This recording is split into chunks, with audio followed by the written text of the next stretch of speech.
네, 오늘 우리에게 주시는 하나님의 말씀은 누가복음 22장 54절에서 62절까지의 말씀입니다.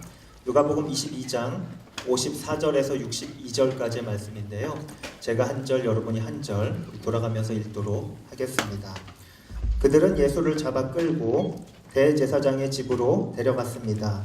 그러나 베드로는 멀찌감치 떨어져 뒤따라갔습니다. 사람들이 마당 가운데 불을 지피고 함께 앉아 있는데 베드로도 그들 곁에 앉았습니다. 베드로가 불을 쬐고 앉아 있는 것을 본 한 하녀가 그를 빤히 노려보면서 말했습니다. 이 사람도 예수와 함께 있었습니다. 그러나 베드로는 부인하며 말했습니다. 여자여, 나는 그를 모르오. 조금 있으려니까 다른 어떤 사람이 베드로를 보고 말했습니다. 당신도 그들 중 하나였지. 베드로가 말했습니다. 이 사람아, 난 아니란 말이요. 1시간쯤 지나 또 다른 사람이 이 사람이 갈릴리 사람인 것을 보니 그와 함께 있었던 게 틀림없다며 장담했습니다. 그러나 베드로가 말했습니다. 이 사람아, 나는 당신이 대체 무슨 말을 하는지 모르겠소. 바로 그때 베드로의 말이 채 끝나기도 전에 닭이 울었습니다. 주께서 돌아서서 베드로를 쳐다보셨습니다. 그러자 베드로는 오늘 닭이 울기 전에 내가 나를 3번 부인할 것이다 하신 주의 말씀이 기억났습니다. 함께 읽겠습니다. 베드로는 밖으로 나가 한없이 울었습니다. 아멘. 네, 오늘 우리에게 주시는 하나님의 말씀 누가복음 22장 54절에서 62절까지의 말씀 한없이 울었습니다라는 제목으로 우리 김영찬 목사님께서 말씀 전해주시겠습니다.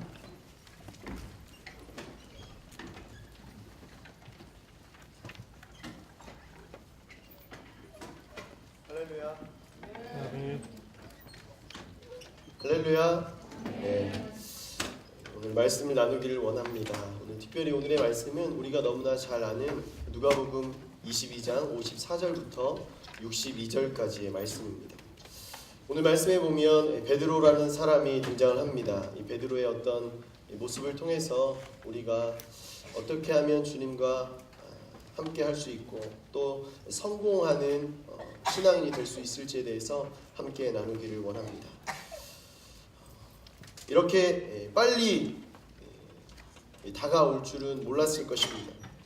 이렇게 급하게 다가올 줄 아마 베드로는 상상하지 못했을 거예요.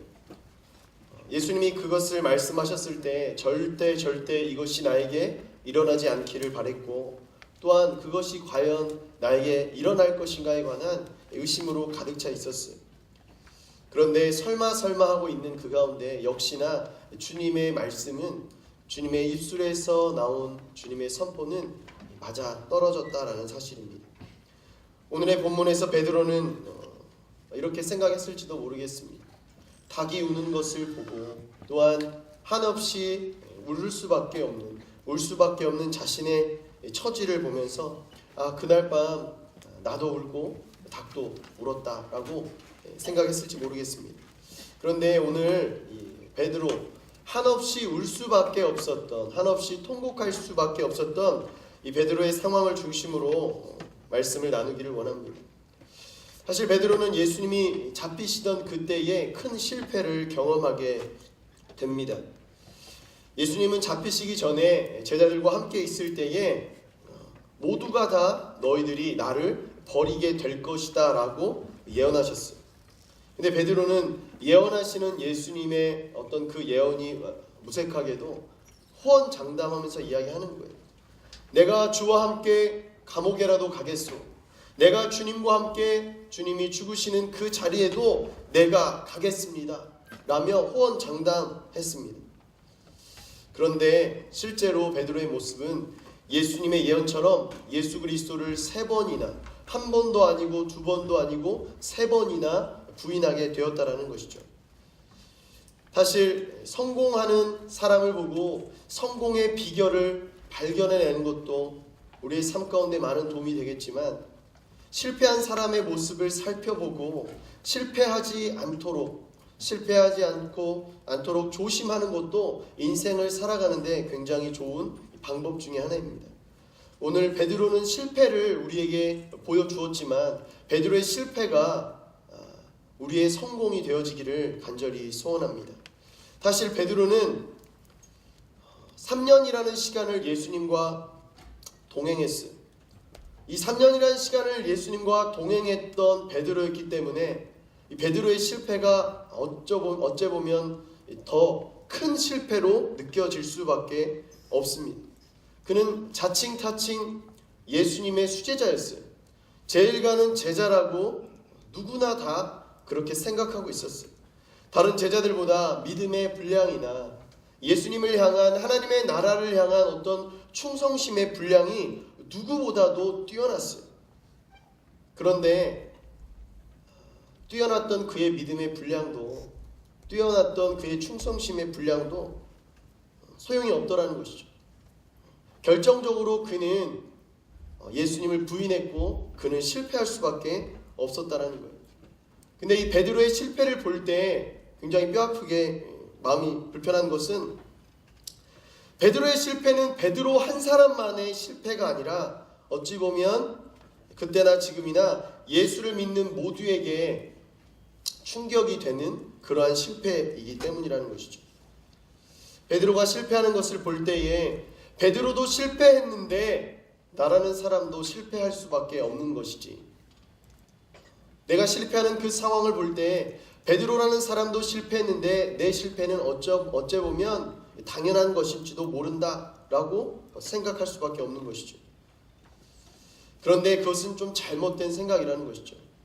사실 하나님은 이 제일 가는 제자, 수제자인 베드로의 실패를 성경에 기록하고, 베드로의 실패를 우리가 잘 분석하고 살펴본 후에 베드로가 예비하지 못했던, 준비하지 못했던 부분을 우리가 준비해서 그의 실패를 본받지 않고 그의 실패를 답습하지 말라는 하나님의 깊은 뜻이 이 본문에 담겨 있다라는 것이죠. 오늘 말씀을 통해서 베드로의 실패의 원인을 우리가 잘 살펴보았으면 좋겠어요. 그래서 이 실패할 수밖에 없는 이 부족한 사람에서 성공할 수밖에 없는 믿음의 사람으로 변화될 수 있는 저와 여러분이 되어지기를 간절히 소원합니다. 오늘 말씀을 한번 보겠는데요. 오늘 본문 이전에 나왔던 본문의 말씀입니다. 22장 33절과 34절의 말씀인데요. 우리 함께 보겠습니다. 시작. 베드로가 대답했습니다. 주여, 저는 주와 함께라면 감옥이든 죽음이든 각오가 돼 있습니다. 그러나 예수께서 대답하셨습니다. 베드로야, 내가 내게 말한다. 오늘 닭이 울기 전에 네가 3번 나를 모른다고 할 것이다. 또한 우리 39절과 40절, 41절 말씀 우리 한번 같이 봅시다. 시작. 예수께서 예루살렘 밖으로 나가 여느 때처럼 올리브산으로 가시자 제자들도 따라갔습니다. 그곳에 도착하자 예수께서 그들에게 말씀하셨습니다. 너희가 시험에 빠지지 않도록 기도하라.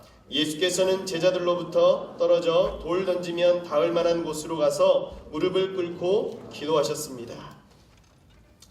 오늘 본문이 나오기 전에 예수님과 베드로가 나누었던, 그리고 예수님과 제자들의 어떤 모습이 이 말씀 33절, 34절, 39절부터 41절의 말씀에 잘 기록이 되어 있습니다. 저를 한번 따라해 보겠습니다. 기도에는 실패가 없습니다. 기도에는 실패가 없습니다. 예수님은 제자들에게 자신이 고난을 당할 때에 너희들 모두가 나를 버리게 될 것이다 라는 것을 예언하셨어요. 그때 베드로는 내가 죽을지언정 절대 주님을 버리지 않겠다고 장담했어요. 오늘 39절부터 41절의 말씀 보면 우리가 너무나 잘 아는 겟세마네 동산에서 이 감람산에 올라가서 기도하시는 예수님의 모습이 등장하고 있습니다. 사실 이곳에 올라가셔서 예수님은 제자들과 함께 올라가서 제자들과 떨어져서 기도하시기를 원하시며 제자들에게 이야기하셨어요. 자신 스스로도 자신에게 닥칠 환난과 고난을 놓고 땀방울이 핏방울이 될 때까지 기도하셨고, 또한 함께했던 제자들에게 부탁하며 신신당부하면서 나아가셨던 것이죠. 나를 위하여서 기도해달라고 제자들에게 말씀하시고 떠났어요. 그런데 기도하다가 돌아와 보니까 기도하다가 제자들에게 찾아와 보니까 제자들이 모두 돌아보니 다 자고 있는 거예요. 예수님은 제자들을 깨우기 시작했어요. 나를 위해서 제발 기도해 달라니까. 두 번째 나아가서 또 기도하기 시작했습니다. 또 기도하다가 어느 정도 시간이 지나서 다시금 돌아왔어요. 또 돌아와 보니까 또 자고 있는 거예요. 아니 네가 지금 잘 때가 아니라고. 제발 나를 위하여서, 곧 우리에게 닥칠 환난을 위하여서, 고난을 위하여서 기도해 달라고 부탁하셨어요. 사실 이 자리에도 베드로가 있었습니다. 이곳에서 예수님은 베드로를 포함한 모든 제자들에게 3번이나 깨우시면서 기도를 부탁하신 거예요. 깊은 잠 가운데 빠져있는 이들을 깨우면서 부탁한 거예요. 나의 고난을 위하여서, 앞으로 닥칠 환난을 위하여서 기도하라. 사실 예수님은 자신을 위하여서 기도하는 것도 제자들에게 원했는지 모르겠지만, 제가 볼 때에 예수님의 고난은 예수님의 고난으로 절대 끝나지 않는다는 것을 예수님은 너무나 잘 아셨어요. 예수님에게 임하시는 이 고난이 이제 제자들에게도 닥칠 고난이 되기 때문에 제자들에게도 말씀하신 거예요. 기도해야 될 때라고. 지금은 네가 잠잘 때가 아니라 기도할 때라는 것을 계속해서 3번이나 말씀하시는 거예요. 기도에는 실패라는 것이 없는데, 분명한 것은 기도를 하지 않으면, 기도가 실패되었을 때는 우리의 인생에 실패가 찾아올 수밖에 없다는 사실이에요. 우리의 인생의 실패가 다른 곳에서 찾아오는 것처럼 보입니다. 때로는 나의 연약한 육체적인 모습, 나의 성격적 장애, 나의 어떤 부족한 스펙, 나의 연약한 어떤 인맥, 이러한 부분에서 나의 인생의 실패가 찾아오는 것처럼 보이지만 절대 그렇지 않다라는 거예요. 우리의 인생의 실패는 어디에서 시작하는가? 바로 기도의 실패가 인생의 실패를 가져오게 되어 있다는 사실이에요. 그러면 목사님, 인생에 실패하지 않기 위해서라도 기도해야 되는 것입니까? 아니요. 실패하지 않기 위해서, 내 인생을 실패하지 않기 위해서 기도하는 사람은 되지 말아야 되는 것이죠. 그저 우리는 기도하기만 하면 실패가 따라오는 것이 아니라 성공은 저절로 따라오는 하나님의 사람이 될 수밖에 없다는 것이, 성공의 기회라는 것은, 이 성공이라는 것은 그것을 염두에 놓고 기도할 때 우리에게 찾아오는 것이 아니라 주님을 바라보며 십자가 그늘 아래 나아가서 기도할 때 저절로 따라오는 것이라는 사실입니다. 사람은 아무리 장담하고 결심한다 할지라도 우리는 너무나 연약한 존재죠. 아침에 한 이야기를 점심에도 저녁에도 지키지 못하는 경우가 너무나 많이 있습니다.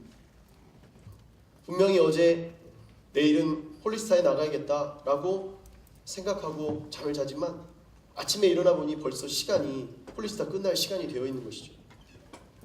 오늘도 어김없이 지키지 못했군. 그런데 내일이라고도 다를 것이 없다라는 것이, 여전히 홀리스타 MC는 문을 따고 있고, 그 곁을 설교자는 지키고 있고, 자막은 열심히 자막을 넘기고 있는 것이죠. 예배를 시작할 때마다 사람이 없을 때 굉장히 그런 불편한 마음이 들 때가 있어요. 하나님, 예배자들은 다 어디 갔습니까? 기도하는 사람들이 일어나게 해주십시오. 기도를 통해서 성공하는 사람이, 성공의 사례가 나타나게 해주십시오. 날마다 기도합니다. 왜냐하면 저는 기도 가운데 우리의 인생의 성공의 길이 있다라고 생각하기 때문입니다.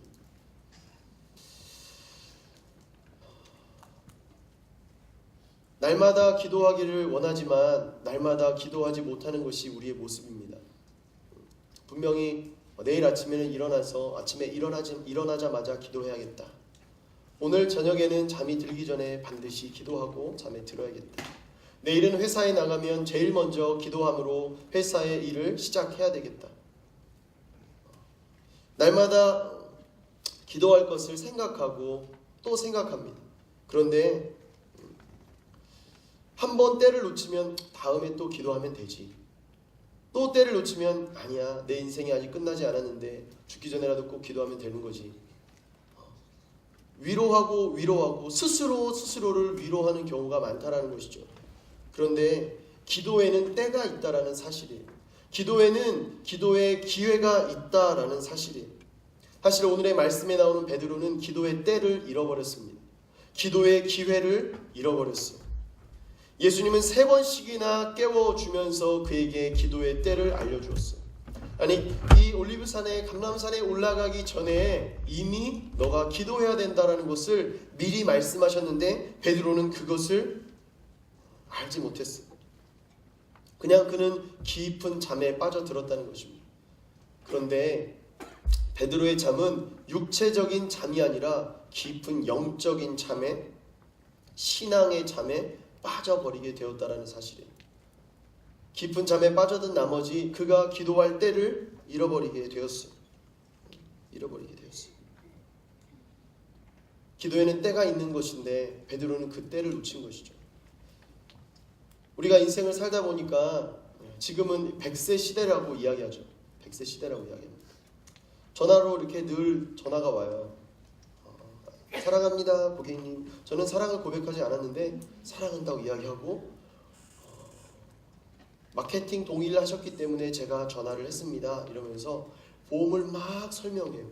제가 미안하다고 끊는다고 이야기를 할 수 없을 정도로 숨도 안 쉬고 계속 이야기를 하는 거죠. 그리고 결국 들어보면 종신보험이라는 것을 들으라고 이야기를 하는 거예요. 근데 자세히 들어보면 이 보험 하나면 인생이 다 끝날 것처럼 이야기하세요. 이 보험 하나 들어놓으면 당신의 100세가 편해집니다. 죽을 때까지 당신이 이 관에 들어갈 때까지 모든 것이 이 보험이 책임질 것처럼 막 이야기를 해요. 그것을 들을 때 이거 들을까 말까 고민도 할 때도 있는 것이죠. 왜 그렇습니까? 그 보험을 들 때 우리가 인생을 한번 살아보고 2번 살 수 있는 것이 아니기 때문에 준비를 하려고 하는 것이죠. 내가 아플 수도 있고 다칠 수도 있고 사고를 당할 수도 있는 것을 미리 대비하면서 이 보험을 드는 것이죠. 제가 요즘에 건강이 조금 안 좋아졌어요. 건강이 안 좋아지면서 건강검진을 교회에서 기초적인 건강검진을 받을 수 있게 해줍니다. 2년에 한 번씩. 근데 저는 전임 사역자가 돼가지고 한 번도 받질 않았어요. 근데 그 이유는 딱 한 가지예요. 아플까봐. 모르고 이렇게 지나갈 수 있는데 알면 막 더 아플 것 같은 거예요. 그리고 이런 생각이 있는 거죠. 그래도 보험이라도 하나 들어놓고 건강검진을 들어야 될 텐데, 받아야 될 텐데. 들은 게 없으니까. 보험이라는 것은 건강검진을 딱 받고 나서 아픈 것이 발견된 이후로는 들을 수 없더라고요. 들으면 그거는 보험 사기로 하게 되어 있더라는 것이죠. 여러분, 보험을 드는 것에도 때가 있더라는 것이죠. 우리의 인생을 사는 것도 2번을 살 수 있는 것이 아니기 때문에 우리 인생을 살아갈 때도 때가 있는 것을 알아야 된다는 거예요. 신앙생활도 마찬가지라는 거예요. 신앙생활 내가 그냥 살아보고 이때쯤 다시 돌아가서 그때쯤 안 좋은 일이 생겼으니까 미리 기도해야지, 이렇게 할 수 없기 때문에 우리는 날마다 깨어서 기도해야 되는 거예요. 베드로처럼 지나고 나서 울어봐야 소용없는 것이죠. 지나고 나서 후회해봐야 소용없다라는 것이에요. 우리의 인생 가운데 주님께서 알려주실 때에, 주님께서 기회를 허락해 주실 때 그 기회를 붙잡고 날마다 기도하며 나아가야 된다는 거예요. 우리를 실패에서 성공으로 붙잡아 주는 것은 다른 것이 아닙니다. 때에 알맞은 기도, 기도를 통해 붙잡은 삶의 기회, 이것이 우리를 성공으로 이끌어 준다는 것입니다. 인생의 성공뿐만 아니라 신앙의 성공조차 우리에게 허락해 준다는 것이죠. 우리 54절의 말씀 우리 한번 같이 봅시다. 54절의 말씀 시작.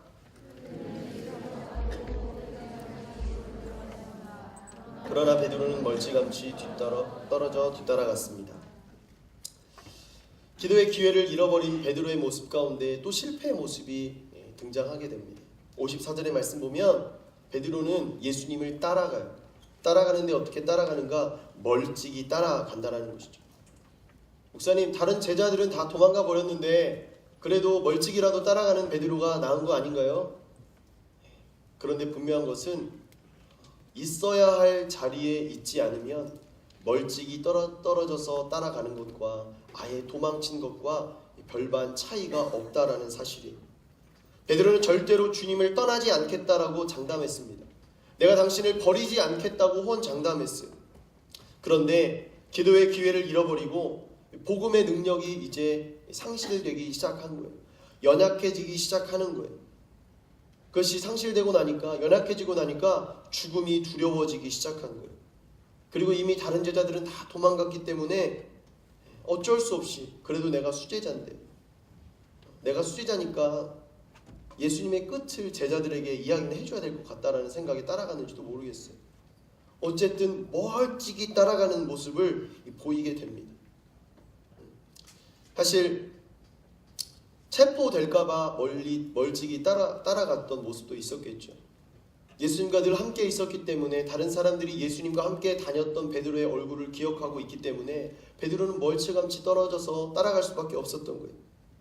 근데 사실 이것이 바로 베드로의 실패의 원인 중에 또 한 가지라는 사실이에요. 베드로는 예수님의 제자입니다. 사도예요. 다른 사람과는 완전히 확연히 다른 사람입니다. 수제자라고 자칭 타칭 이야기하는 그러한 사람이라는 거예요. 어찌 보면 베드로는 다른 제자들과는 조금 다른 의무와 책임이 따릅니다. 예수님의 가장 최측근에 붙어 있어야 합니다. 예수님과 가장 가까운 자리에 있어야 될 의무와 책임이 있는 사람이었어요. 그런데 그는 멀찌감치 따라갔다는 거예요. 우리는 이 베드로의 실패의 원인이 어디에 있는가? 바로 신앙의 거리 조절의 실패라는 것이죠. 제가 최근에 어떤 자매님을 소개팅을 시켜드렸어요. 원하시는 분들은 저에게 메시지를 보내시면 준비되어 있습니다. 그런데 이 자매님이 소개팅을 하고 와서 저에게 이야기를 하는 거예요. 애프터가 들어오지 않았다. 어떻게 된 것인가? 무엇이 잘못된 것인가? 제가 그 자매에게 이야기를 했어요. 저는 사람을 한 번 보고는 모른다고 생각하기 때문에 기도하고 나아가서 3번, 그 사람이 만나기 싫어질 때까지 3번은 만나야 된다라고 이야기했는데, 이 자매가 마음에 들지 않아도 목사님이 3번 만나라고 했으니까 나는 3번을 만나리라 결단하고 갔는데 처음으로 애프터를 못 받았다는 거예요. 마음이 굉장히 아팠어요. 마음이 아프고 미안했습니다. 그런데 이야기를 들어봤어요. 너 나가서 무슨 이야기를 했니? 사실 그날 아침에 저녁에 만나기로 했다고 해서 그날 아침에 문자를 보낼까 말까 굉장히 고민했어요. 제가 뭐라고 보낼 것을 고민했을까요? 나가서 절대 순모임을 하지 마라. 오랜 경험의 리더십을 가지고 있는 분이기 때문에 순모임을 할 것 같은 거예요. 제발 순모임을 하지 마라. 보낼까 말까 하다가 그래, 나이가 1-2살 먹은 어린애도 아닌데 잘할 수 있겠지. 근데 해버려줬어요. 근데 아니나 다를까 들어보니까 순모임이 시작되었더라고요. 그래서 어쨌든 애프터가 되지 못하고 돌아왔어요. 그래서 이 형제님이 매너가 없다라고 제가 생각하고 연락을 취해서 피드백을 들었어요. 피드백을 들었는데 그 형제님이 하신 말씀이, 이 자매님은 나에게 관심이 없는 것 같습니다. 왜? 순모임을 했기 때문에. 개인적인 어떤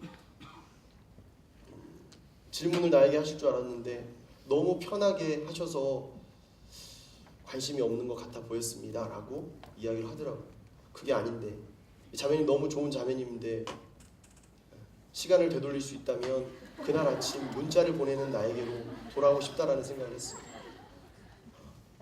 그 소개팅의 실패의 원인은 제가 생각했을 때 다른 것이 아닌 것 같아요.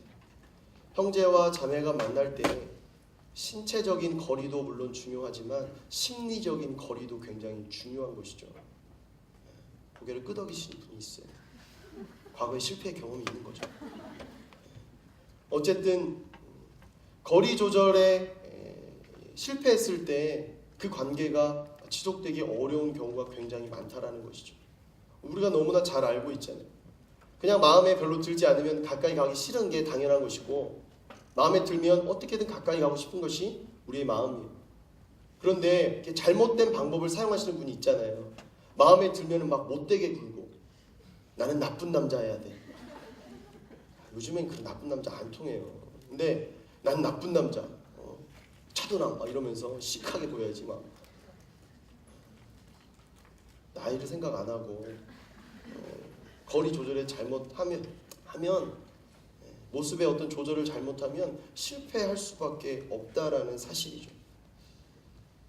근데 이 소개팅의 어떤 모습의 뿐만 아니라 오늘 말씀에서 베드로도 예수님과의 신앙의 거리의 조절에 실패했다라는 사실이에요. 베드로는 예수님을 끝까지 따라 붙었어야 됩니다. 이미 자기가 뱉은 말이 있잖아요. 죽음도 나를 막지 못할 것입니다. 당신이 어디로 가든지 간에 나는 당신을 따르겠습니다. 그렇게 다혈질 베드로가 이야기했으면 그렇게 했어야죠. 그런데 그의 마음이 연약해졌고 기도하지 못하는 가운데 그의 거리가 멀어져 버렸다라는 사실이. 여러분의 신앙의 거리는 얼마나 됩니까? 예수님과 나와의 신앙적 거리는 얼만큼이 됩니까? 멀리 떨어지면 떨어질수록 우리는 넘어질 확률이 크다라는 거예요. 멀리 떨어지면 멀찌감치 서서 따라가면 따라갈수록 우리는 실패할 확률이 더욱더 커진다는 사실이에요. 있어야 할 곳에, 예수님이 기대하시는 그곳에 우리가 있을 때 우리는 성공하게 되어 있다는 사실이에요. 예수님의 그 부활의 영광에 참여할 수 있다라는 사실이에요. 베드로는 수제자였지만 그것을 알지 못했습니다. 베드로는 수제자였지만 수제자와 예수님과의 그 거리 조절에 실패했다라는 사실이에요. 저는 여러분의 신앙에 있어서 나는 수제자도 아니고 제자도 아니고 아무것도 아니지만, 그러나 주님과 나는 일천, 주님과 나는 베프의 그런 거리를 유지할 수 있는 여러분들이 되어지기를 간절히 소원합니다. 우리 55절의 말씀 우리 한번 같이 봅시다. 55절의 말씀 시작.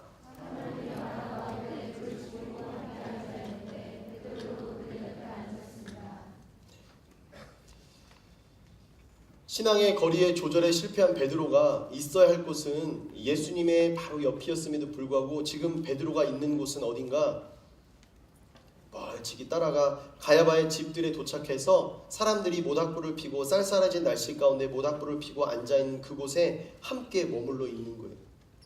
사실 여러분, 베드로가 여기에만 속해 있지 않았어도 베드로는 부인할 일이 없었을 거예요.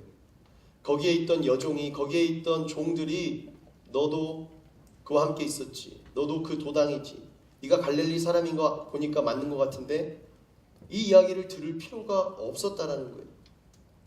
베드로는 있어야 할 곳에 있지 않고 있어서는 안 될 곳에 있을 때에 그는 결국 3번이나 예수 그리스도를 부인하는 사람이 되었다라는 거예요. 결국에 닭이 울더라는 것이죠.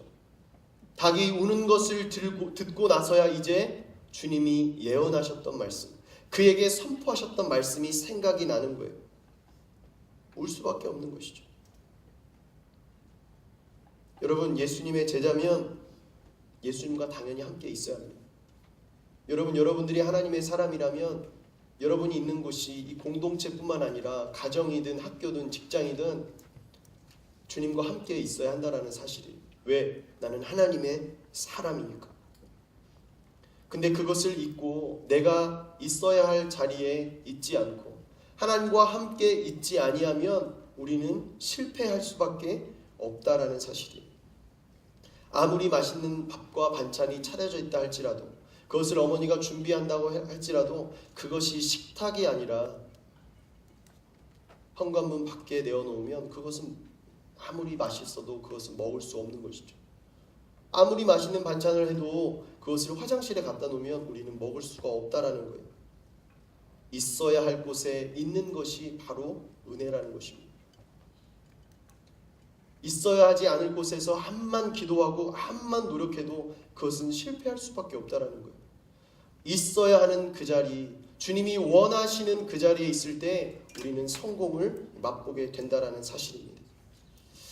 우리 56절부터 60절까지의 말씀 우리 한번 같이 봅시다. 56절부터 60절까지의 말씀 시작. 베드로가 불을 쬐고 앉아있는 것을 본 한 하녀가 그를 빤히 노려보면서 말했습니다. 이 사람도 예수와 함께 있었습니다. 그러나 베드로는 부인하며 말했습니다. 여자여, 나는 그를 모르오. 조금 있으려니까 다른 어떤 사람이 베드로를 보고 말했습니다. 당신도 그들 중 하나였지. 베드로가 말했습니다. 이 사람아, 난 아니란 말이오. 1시간쯤 지나 또 다른 사람이 이 사람이 갈릴리 사람인 것을 보니 그와 함께 있었던 게 틀림없다며 장담했습니다. 그러나 베드로가 말했습니다. 이 사람아, 나는 당신이 대체 무슨 말을 하는지 모르겠소. 바로 그때 베드로의 말이 채 끝나기도 전에 닭이 울었습니다. 베드로의 경우를 보면 실패하지 않으려면 베드로처럼만 하지 않으면 되겠네, 이렇게 생각할 수 있을 것 같아요. 그런데 가만 보니까, 그런데 왜 예수님은 베드로가 이렇게 실패하는 동안에 왜 베드로를 돕지 않으셨을까? 우리가 늘 마음이 답답하고 기도할 때 답답할 때가 있잖아요. 그때가 언제냐면 내가 기도를 열심히 하고 내가 통곡하며 울면서 기도하고 있는데 예수님이 아무런 응답이 없고 아무런 음성이 들리지 않을 때, 주님이 우리에게 어떠한 반응도 하시지 않을 때 혼자 있는 것 같고 외로운 것 같고 괴롭다라는 것이죠. 사실 오늘 말씀에서 베드로가 3번이나 부인할 동안 예수님은 어디에 계셨습니까? 베드로가 멀찌감치 예수님을 따라올 때 예수님은 왜 그에게 가까이 따라오라고 말씀하시지 않았습니까?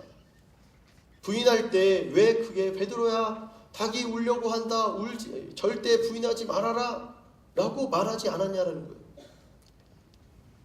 왜 예수님은 베드로의 실패를 구경하고만 있었는가라고 우리가 생각할 수도 있고, 그걸 통해서 우리의 실패의 어떤 과정 가운데서 예수님을 원망할 수도 있다는 사실이죠.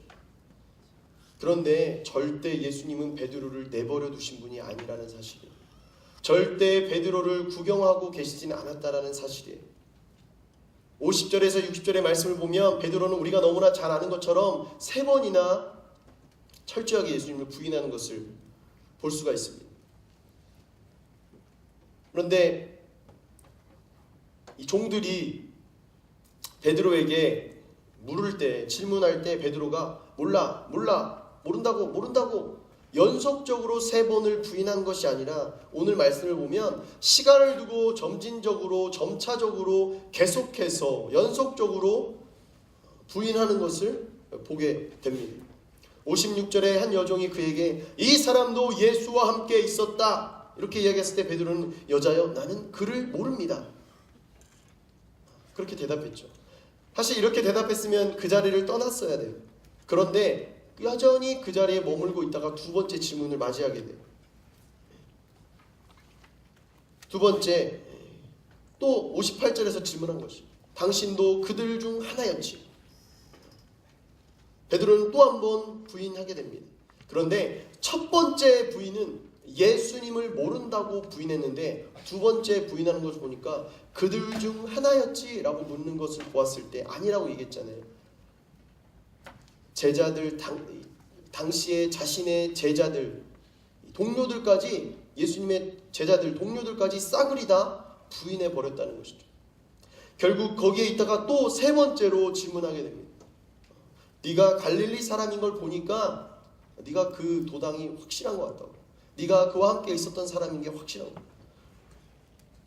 나는 아니라고, 나는 그걸 아예 모른다고, 네가 지금 무슨 소리를 하고 있는지 나는 모른다고 자신의 존재 자체를 통틀어서 다 부인해버리고 있다는 것이죠. 사실 3번의 부인은 그냥 숫자적으로 3번의 부인을 의미하는 것이 아니라, 제가 보니까 고대 근동의 문헌에서 이 3을 이야기하는 것, 3번을 이야기하는 것은 이 3회 연속을 3회 이상으로 반복적으로 이야기하는 것은 완전하게 계속적으로 지속적으로 하는 것을 나타낸다고 그런 기록이 있더라는 것이죠. 베드로의 부인도 마찬가지라는 거예요.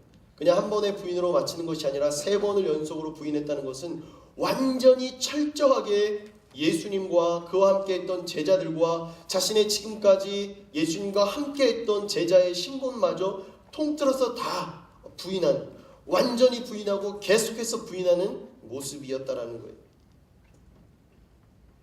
완전히 부인하는 베드로의 모습. 그런데 베드로는 계속해서 3번이나 연속해서 완전히 예수님을 부인했지만 그래도 분명한 것은 이렇게 3번이나 계속해서 부인하는 베드로를 예수님은 절대 떠나지 않으셨다는 사실이에요. 그리고 베드로를 향한 마음이 절대 변하시지 않았다는 사실이에요. 예수님은 이미 알고 계셨어요. 베드로가 이렇게 3번 부인할 것을 알고 있었어요. 나는 그를 모릅니다. 나는 그들을 알지 못합니다. 나는 도대체가 당신이 무슨 소리를 하는지 모르겠습니다. 3번이나 부인할 것을 이미 알고 계셨어요. 그리고 부인할 것을 아셨기 때문에 계속해서 기도하라고 말씀하셨다는 거예요. 감람산에서, 이 올리브산에서 제자들이 모두 잠들어서 기도하시지 않을 때도 찾아오셔서 기도하라고 깨웠다는 거예요. 3번이나 기도했다는 거예요. 이거는 계속해서 좀 기도해라, 좀 지금은 기도할 때다라는 것을 계속해서 말씀하셨다는 거예요. 근데 그때도 사실 베드로는 변하지 않았어요. 계속적으로 예수님이 원하시던 모습이 아닌 자신이 원하는 모습으로 변하지 않고 살아왔다는 거예요. 사람은 참으로 신실합니다. 절대 변하지 않아요. 여러분 아시잖아요. 어렸을 때 내 성격 그대로잖아요. 좋지 못한 성격 안 변하잖아요. 그렇잖아요. 좋은 성격 변하지 않지만 나쁜 성격도 변하지 않는다는 거예요. 그런데 이렇게 변하지 않는 나의 모습, 나의 성격, 이 모든 것이 나만 알고 있는 것이 아니라 주님도 다 알고 계신다는 거예요. 그리고 알고 계시는 주님은 그것으로 끝내시는 분이 아니라 우리를 위해서 날마다 기도하고 계신다는 사실이에요. 우리 22장 31절과 32절의 말씀 우리 한번 같이 봅시다. 31절, 32절 시작. 시몬아 시몬아 보아라, 사탄이 너희를 밀처럼 체질하겠다고 요구했다. 그러나 나는 내가 믿음을 잃지 않도록 너를 위해 기도했다. 내가 돌이키고 나면 내 형제들을 굳세게 하여라. 여러분, 예수님은 내가 너를 위하여 기도했다라는 거예요. 이미 네가 시험 당할 것을 사탄이 너희를 밀처럼 체질하겠다고 나에게 요구했는데 이미 나는 너희들이 믿음을 잃지 않도록 기도했다라는 거예요. 사건이 일어나기 전부터 예수님은 베드로를 위해서 기도하시는 분이시라는 거예요. 여러분, 우리는 사건이 일어나야지만이 예수님께 무릎 꿇고 엎드리는 모습, 그래놓고도 우리는 빨리 엎드렸다고, 빨리 기도했다라고 이야기하잖아요. 예수님은 베드로가 알지 못하는 가운데도 이 사건이 일어나기 한참 전에서부터 이미 베드로를 위해서 기도하고 계셨다는 사실이 있다라는 거예요. 나는 내가 믿음을 잃지 않도록 너를 위해 기도했다. 여러분, 예수님은 베드로를 위해서만 기도하시는 분은 아니신 것 같아요. 내가 실패하는 가운데 있습니까? 나의 인생이 어려움 가운데 있어요? 그런데 예수님은 나를 그냥 이 실패 가운데, 어려움 가운데 그냥 내버려 두신 분이 아니라 이 실패 가운데 완전히 좌절하고 완전히 넘어지지 않도록 이미 이 상황이 벌어지기 전에 나를 위해서 기도하는 분이셨다라는 거예요. 우리의 부모도 나를 위해서 기도하지만, 나의 친구도, 나의 순장도, 나의 리더들도 나를 위하여 기도하지만 그들보다 앞서서 나를 위하여 기도하시는 분이 바로 예수님이라는 사실입니다.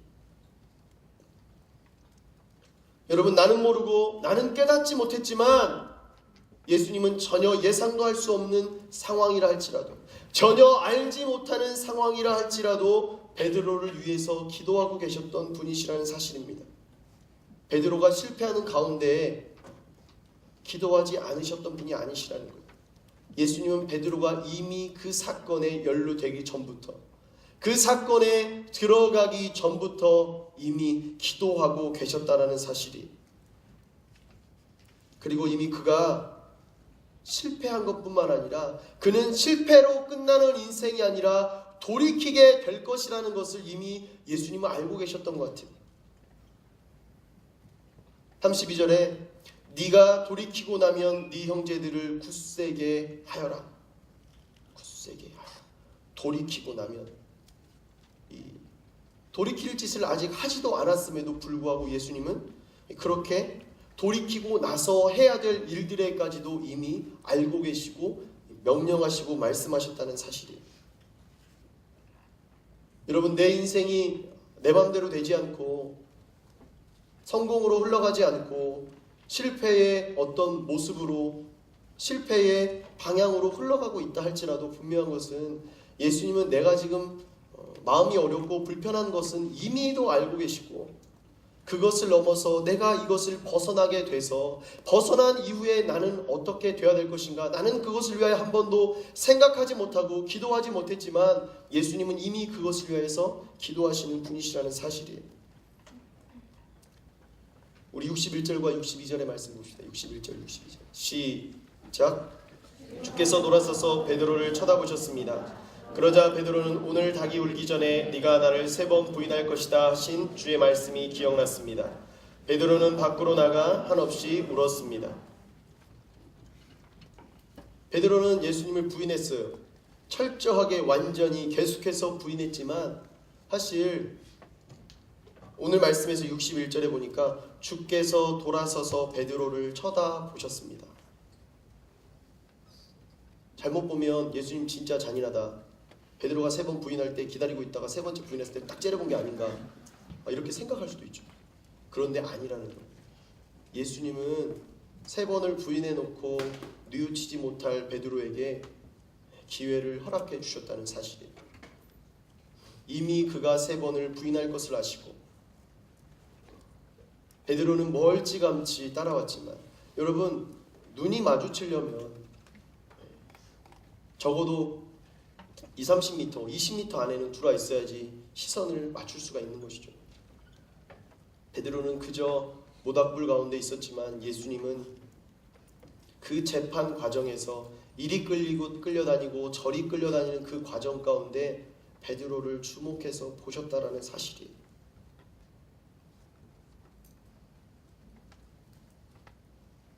내가 내 상황에서 휘둘리고 있을 때, 나는 내 신앙에 여유가 없어서,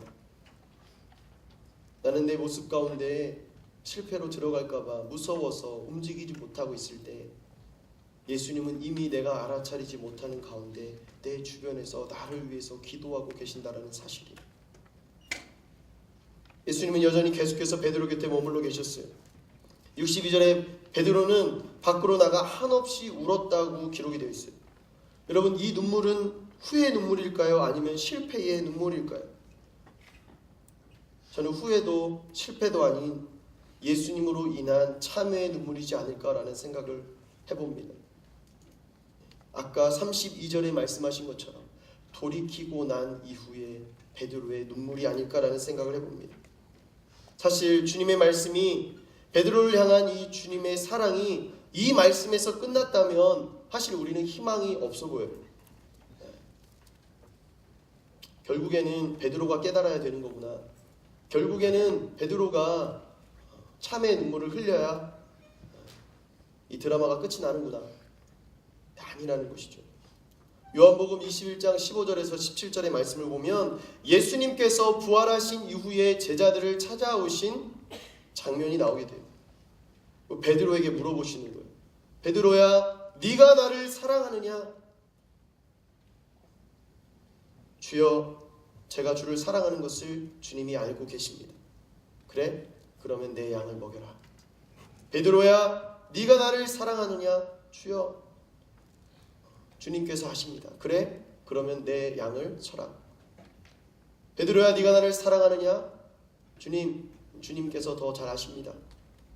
그래? 그렇다면 내 양을 먹여라. 3번을 부인했던 베드로, 완전히 처참히 무너졌던 베드로에게 예수님은 끝까지 사랑하심을 말씀하고 계신다는 사실이에요. 내가 너를 완전히 사랑하고 있다는 것을 요한복음 21장의 말씀을 통해서 말씀하고 계신다는 사실이에요. 베드로는 3번이나 연속적으로 계속적으로 완전히 예수 그리스도를 부인했고 그 사랑을 잊어버렸었지만 예수님은 그러시지 않았다는 거예요. 울면서 한없이 울면서 가야바의 이 관저의 안뜰을 뛰쳐나갔던 베드로는 한없이 울 수밖에 없었지만 이 한없이 울며 더 이상 예수님께 돌아오기를 주저하고 있었던 베드로에게 주님의 사랑을 확정하신 이후에 예수님은 그에게 찾아가셨다는 거예요. 사람은 제자라 할지라도 끊임없이 주님을 부인합니다. 멀리하고 또 떠나갑니다. 그래도 주님은 끊임없이 사랑하신다는 거예요.